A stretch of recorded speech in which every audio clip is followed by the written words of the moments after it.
बिस्मिल्लाहिर्रहमानिर्रहीम। Welcome to decoding physics. इस video में इलास्टिक कोलिजन के दो क्वेश्चंस को सॉल्व करेंगे। एक क्वेश्चन है रिलेटेड टू टोटल मोमेंटम और दूसरा क्वेश्चन है related to total kinetic energy. पहला क्वेश्चन में कहते हैं कि two bodies of same masses moving towards each other with same speeds collides elastically. दो बॉडीज हैं, दोनों के मासेस सेम हैं, ठीक है, और दोनों एक दूसरे की तरफ आ रहे हैं विथ सेम वेलोसिटी, स्पीड्स भी सेम है और मासेस भी सेम है। So their total momentum after collision will be. तो कोलिजन के बाद अगर ये दोनों इलास्टिकली कोलाइड करते हैं तो कोलिजन के बाद दोनों का टोटल मोमेंटम क्या होगा। रिमेंबर, टोटल मोमेंटम की बात हो रही है, इंडिविजुअल मोमेंटम की बात नहीं हो रही। तो देखिए, बहुत सिंपल सी बात है, इलास्टिक कोलिजन हम उस कोलिजन को कहते हैं जिसमें मोमेंटम और काइनेटिक एनर्जी दोनों कंजर्व हो। तो बिफोर द कोलिजन अगर हम देखें, एक बॉडी का मास m है और स्पीड v है, तो इसका मोमेंटम क्या बन जाएगा, mv, और दूसरे बॉडी का मोमेंटम वो भी mv बन जाएगा। लेकिन मोमेंटम एक वेक्टर क्वांटिटी है जो कि डायरेक्शन पर डिपेंड करता है।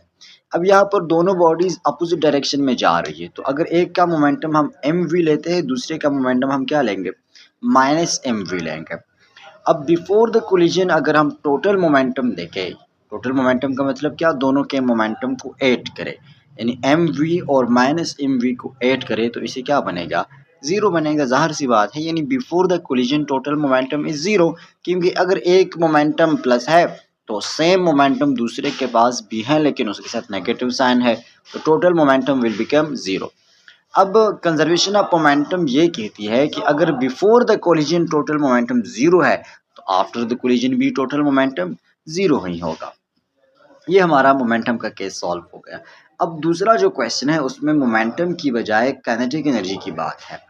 बिल्कुल सेम स्टेटमेंट है कि two bodies of same masses moving towards each other with same speeds collides elastically, their total kinetic energy after collision will be. अब वही वाला केस है, लेकिन इसमें मोमेंटम की बजाय हमसे पूछा गया है क्या, काइनेटिक एनर्जी हमसे पूछी है आफ्टर द कोलिजन। तो मोमेंटम वेक्टर क्वांटिटी, वहाँ पर डायरेक्शन इंपॉर्टेंट था, यहाँ पर काइनेटिक एनर्जी एक स्केलर क्वांटिटी है, ये डायरेक्शन पे डिपेंड नहीं करता।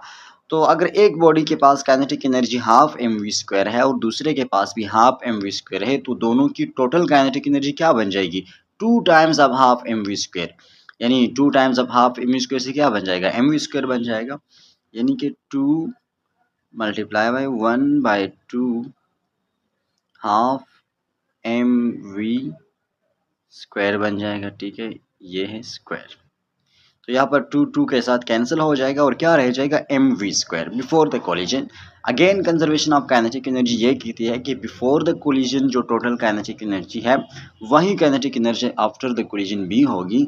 तो यहाँ पर total kinetic energy is equal to mv², यानी double of the kinetic energy. जो इंडिविजुअल पार्टिकल्स की काइनेटिक एनर्जी है उसके डबल, और काइनेटिक एनर्जी को अगर हम डबल करते हैं तो हाफ और हाफ 1 बन जाता है, यानी mv² बन जाएगा।